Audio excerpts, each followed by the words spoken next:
Good afternoon. The government this morning strongly condemned the targeting of a residential compound in Doha by Israeli occupation forces, stressing that this attack constitutes a violation of Qatari international sovereignty and a flagrant breach of international law.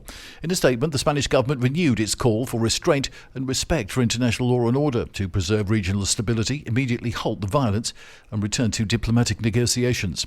It also reaffirmed its commitment to stability in the Middle East, emphasizing that it would continue working with its partners for the region's stability. Argentina's President Javier Milei has cancelled a proposed trip to Madrid in the wake of last weekend's election defeat in Buenos Aires province. Milei was due to depart tomorrow to attend a far-right rally.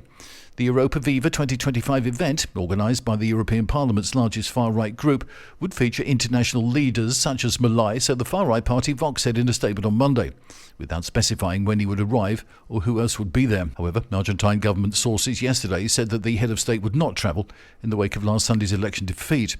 Mr. Milei sparked a diplomatic crisis with Spain last year after saying the Socialist Prime Minister Pedro Sanchez had a corrupt wife during a speech at a far-right convention.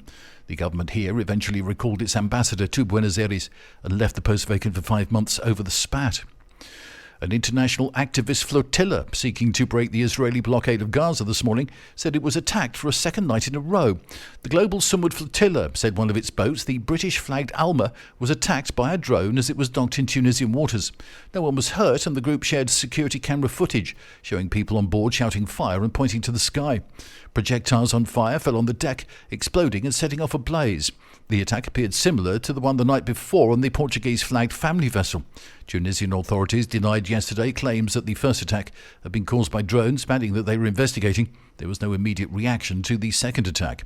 The flotilla, consisting of around 20 boats, departed from Barcelona with humanitarian aid on September the 1st. Denia local police conducted street checks on vehicles and documents across the city yesterday, as well as an operation to combat the unlawful selling of counterfeit goods at a local market.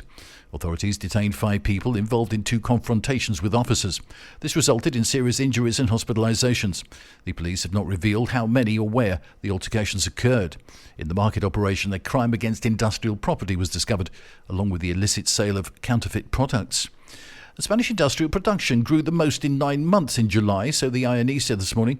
Industrial production increased 2.5% year-on-year, stronger than the 1.9% rise in June, and was the biggest expansion since last October. That's the latest from TRE. I'm Bob James.